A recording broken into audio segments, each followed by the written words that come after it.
Ce moment allait forcément venir. Ce jour, vous l'attendiez sûrement autant que moi. Il est grand temps qu'on parle de ce pays, culture du what the fuck et de la science, le Japon. Honnêtement, je pourrais faire une émission chaque semaine, rien qu'avec le Japon, tellement il y a de possibilités. Alors m'en voulez pas si les sujets choisis auraient pu être remplacés par d'autres. N'oubliez pas que je traite avant tout de l'actualité, ce qui veut dire que tout ce qui va être traité dans cet épisode a moins d'un an. Et croyez-moi, vous êtes pas au bout de vos surprises. JFT et Yokoso Ikimasu. Oui, Google Traduction. J'avoue.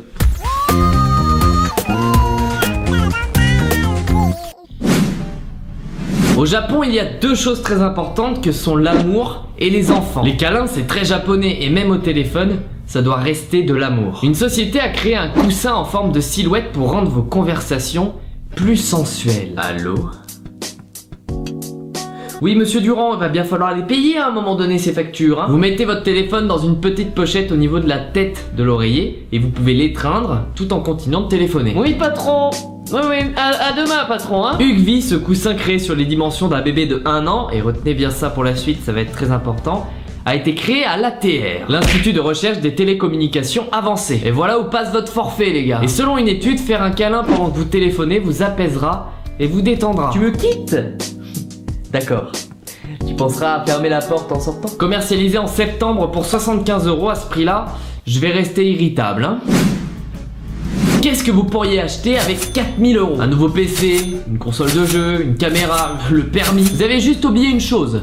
C'est que vous étiez au Japon, putain. Pourquoi payer 4000 € pour tout ça quand vous pouvez avoir cette magnifique grappe de raisin d'une beauté sans pareille? Et oui, c'est bien le prix qu'est parti cette grappe de raisin contenant 26 grains, tous plus gros que la moyenne. Cette merveille remportée lors d'une séance d'enchères à Kanazawa a sans doute fait des heureux. Chérie, tu as pensé à faire les courses? Oh merde. En même temps, les enchères c'est tellement jouissif, tu te laisses vite prendre au jeu quoi. Et encore s'il l'avait mangé.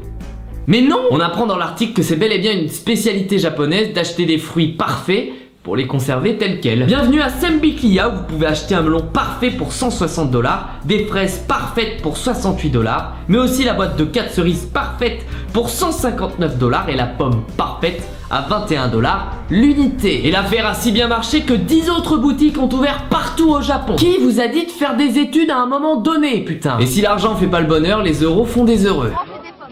Ah oui, c'est bon les pommes. Un JFT sans aucune critique n'est pas un JFT. Parlons de la robotisation des entreprises. Au Japon, une grande entreprise a franchi le pas et a fabriqué une hôtesse Android. Mon nom est Shiraiko. Voilà ce que vous entendrez si vous allez au Mitsukoshi à Tokyo. Conçue par Toshiba, elle est vêtue d'un kimono traditionnel. On ne crée plus qu'elle vienne au boulot en mini-jupe. Cette salope. Les avantages, vous les connaissez, pas de salaire, pas de retard, pas de vacances, pas de sentiments. Comme dirait le patron, cette hôtesse est là pour prendre le rôle d'un être humain, dit-il avec son petit sourire en coin. L'hôtesse est donc capable de vous dire à quel étage se trouve votre réunion, mais aussi de vous chanter une petite chanson. Société, tu m'auras pas. D'après lui, Mitsukoshi représente le nec le plus ultra de l'hospitalité japonaise. Clair que ce regard est hospitalier. Et à ce prix-là, à quand les robots pour remplacer les youtubeurs? Yo les gens, je ne sais pas si vous avez remarqué, mais souvent je dis de la merde. Ah. Eh mais j'ai jamais écrit ça moi, c'est pas dans le texte. Je sais.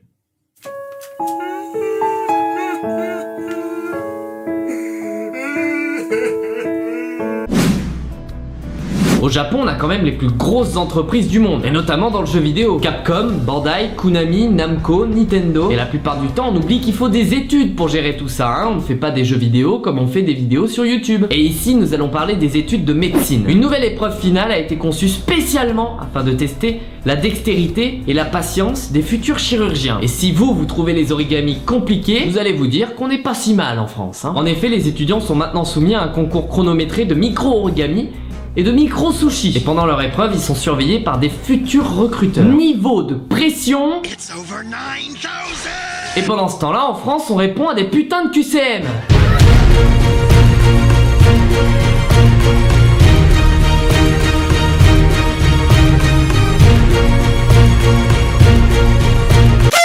L'épreuve des micro-sushis est assez similaire, si ce n'est qu'à la fin de l'épreuve, t'es sûr d'être embauché, quoi. À condition qu'il y ait des examinateurs et des sushimans. C'est le rattrapage, quoi. Tu as raté tes études de médecine, c'est pas grave.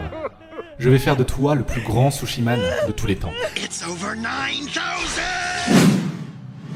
Ah, le Japon.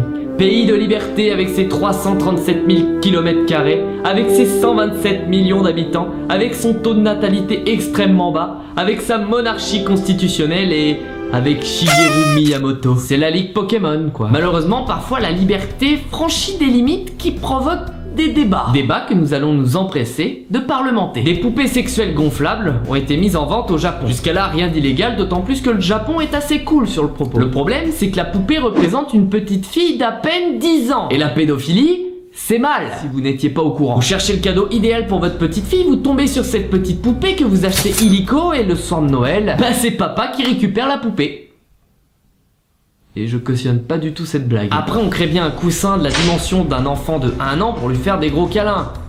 Donc bon, c'est un téléphone qu'il faut mettre dans la poche? Bien sûr, des pétitions ont été ouvertes, mais seulement 8000 signatures ont été récoltées contre 15 000 nécessaires. On peut éventuellement se dire qu'on préfère que ce soit une poupée plutôt que nos enfants. C'est une possibilité. Mais on peut aussi se dire que la commercialisation de poupées comme celle-ci peut former de jeunes pédophiles à cette pratique qui en voudront ensuite toujours plus. Poney! Je vais vous laisser en discuter en commentaire, mais en tout cas, moi j'aurais un petit peu peur de faire l'amour avec cette poupée, quoi.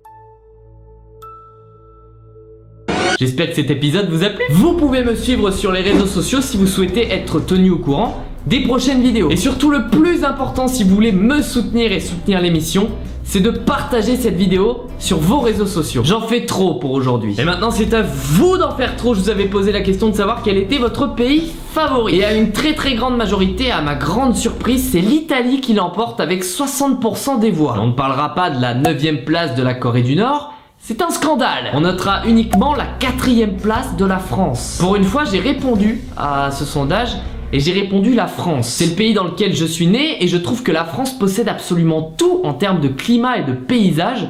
Et je trouve ça juste impressionnant. De plus, on a la plus belle langue du monde et on a des centaines de traditions plus farfelues les unes que les autres. Après, je comprends que le contexte politique joue beaucoup dans la décision. Et aussi le fait que bon, on est un peu lassé de notre pays. Merci à tous en tout cas d'avoir répondu à ce sondage. Et je vous dis à très vite. Ciao. J'ai crié sur tous les toits ce que je pensais de toi, société, société, tu m'auras pas. J'ai marché sur bien des routes, j'ai connu bien des patelins.